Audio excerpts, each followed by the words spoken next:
एक बार श्री गुरु महाराज जी के चरणों में कुछ साधक गण बैठे थे। वो साधक गण महाराज जी से विचार कर रहे हैं, उनके मुखार विंद से प्रवचनों को श्रवण कर रहे हैं। एकाएक एक सेवादार भाई गुरु महाराज जी के पास आया और कहने लगा, महाराज श्री, आपके लिए किसी गुरु भाई का फोन है, वो आपसे बात करना चाहते हैं। महाराज जी ने कहा ठीक है। महाराज जी ने उस फोन को पकड़ा और जैसे ही महाराज जी ने फोन को पकड़ा तो सामने से आवाज आई कि गुरु महाराज जी प्रणाम, मैं आपके चरणों में कोटि कोटि वंदन करता हूँ, प्रणाम करता हूँ। इस वार्ता को वहां पर बैठे सभी साधक गण सुन रहे थे क्योंकि मोबाइल का स्पीकर ऑन था। महाराज श्री ने कहा, तू कैसा है? जैसे ही महाराज जी ने यह कहा, वो भाई कहने लगा, महाराज श्री, आप तो सब जानते हैं ना, आप तो अंतर्यामी हैं, भला आपसे कहाँ कुछ छिप पाया है? आप तो सब जानते हैं कि मैं कैसा हूँ, फिर भी मैं आज आपको कुछ कहना चाहता हूँ महाराज जी, अपने भाव आपके चरणों में रखना चाहता हूँ। महाराज जी कहते, हाँ हाँ बोलो, क्या कहना है? कहते, महाराज श्री, आप तो जानते हैं ना, मैंने अपने जीवन में प्रत्येक बुरा कर्म किया है।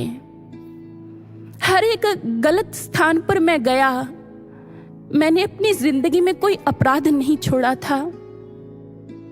जुआ घर में जाता, शराब भी पीता था, हर तरह का नशा मैंने अपने जीवन में किया है महाराज श्री।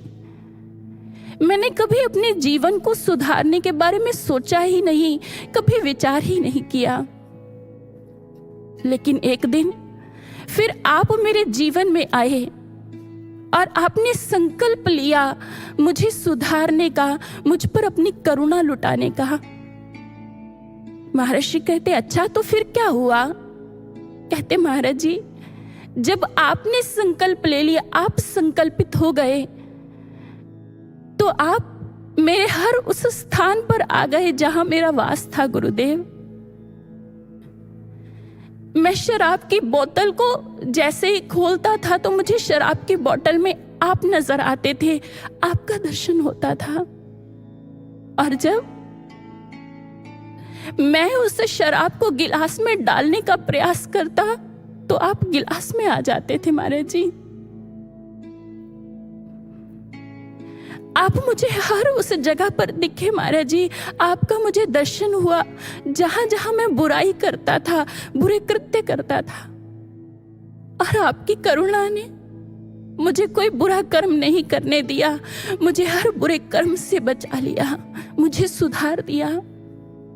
महाराज श्री, आप मुझसे असीम प्रेम करते हैं ना, इसीलिए तो कभी आपने मुझे देखा ही नहीं कि मैं दलदल में रहता हूं। आपकी दृष्टि कभी दलदल पर नहीं थी, अभी तो सदैव मुझ पर टिकी हुई थी, मेरे कल्याण करने पर टिकी हुई थी। और फिर उसने कहा, श्री गुरु महाराज जी, मैं आपसे एक बात कहना चाहता हूं। जब मैं बुरा था, आप मुझे हर जगह पर दिखते थे, दर्शन देते थे, पर जब से मैं आपकी करुणा से सुधर गया हूं महाराज श्री, जब से मैंने बुराई का त्याग कर दिया है, आप मुझे दर्शन नहीं देते, आप मेरे सामने नहीं आते हैं महाराज श्री, मेरे नेत्रों को धन्य नहीं करते हैं। महाराज श्री ने कहा, अरे याद रखना, तुम्हारा गुरु जो है ना, वो दिव्यता के उच्च आसन पर आसीन है। तुम्हारा कल्याण करने के लिए मैंने एक यात्रा की, मैं ऊपर से नीचे आया, पर अब बारी तुम्हारी है।